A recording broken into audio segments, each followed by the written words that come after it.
السلام علیکم ډي سي صاحب څنګه لیسیت ښه دی او دا ټرکونه چې په مخه مونږ تاسو ته یادو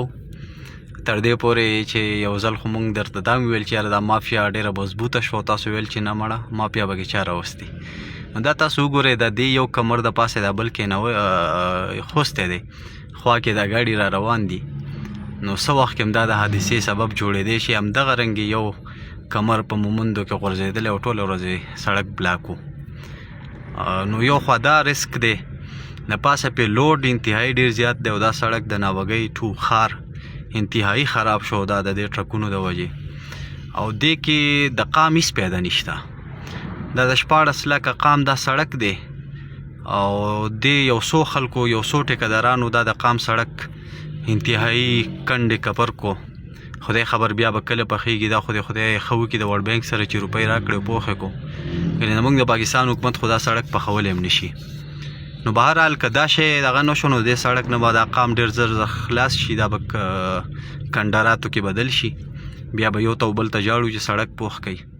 نو مهرباني وکړئ صاحبه تاسو خو واک اختیار لرئ او زموږ د نه امید هم دی تمه ده چې یاره دې شي سره تاسو انوال نه یې خلک باسې ګوتې اوچتوي چې یاره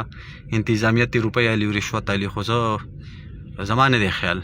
چې انتظامیه به ایله بله اوس د دې لږو لږو دغو ته ناستی نو دې باره کې پراپر دا ټیکهداران راوغواړئ ورته ووایئ چې هلکه سم شئ سړیتوب ځان کې پیدا کړئ او د حد نه زیات وزن مه وړئ او که نه سمیږي پابندي پرې ولګوئ دې کې د قام هېڅ پیدا نشته دا د یو څو ټیکهدارانو ذاتي ګټه ده چې روانه ده دا یو کمر په لکونو باندې خرڅېږي او شاته ورسره یو 15-20 مزدوران به لګیا وي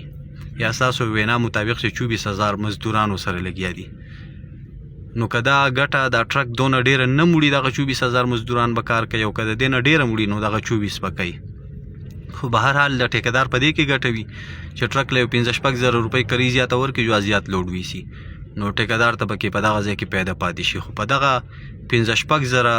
روپو کې دا ټرک چې کوم لالچ کوي سړک پې خراب کی او دا ټیکهدار چې د ګټې لالچ کوي چې لږه ډېر وزن ویسي چې ماته پیدا وشي نو دا سړک پې تباه او برباد کی نو صاحبه خبرې اوږدې شوې او مهرباني وکړه دې مسئلې ساحل راوباسه د قام سترګې تاسو ته دي او ډېر خلک دي چې د قام دپاره ښه کارونه وکړي نو قام یې ډېر ستایي که تاسو دا مسله د قام دپاره حل کړه نو دا قام ډېر ښه قام دی دا به تاسو ډېر وستایي او که دا مسله مو حل نه کړه نو یاد وساتئ چې دا قام اولۍ ګوته به تاسو اوچتئ چې یاره انتظامیه اوسه میلاو د روپۍ دې اخلي دا ګورئ دا سایډ یې خراب کړی دی نو د دې د وجې دا ټرک دی بل سایډ ته شو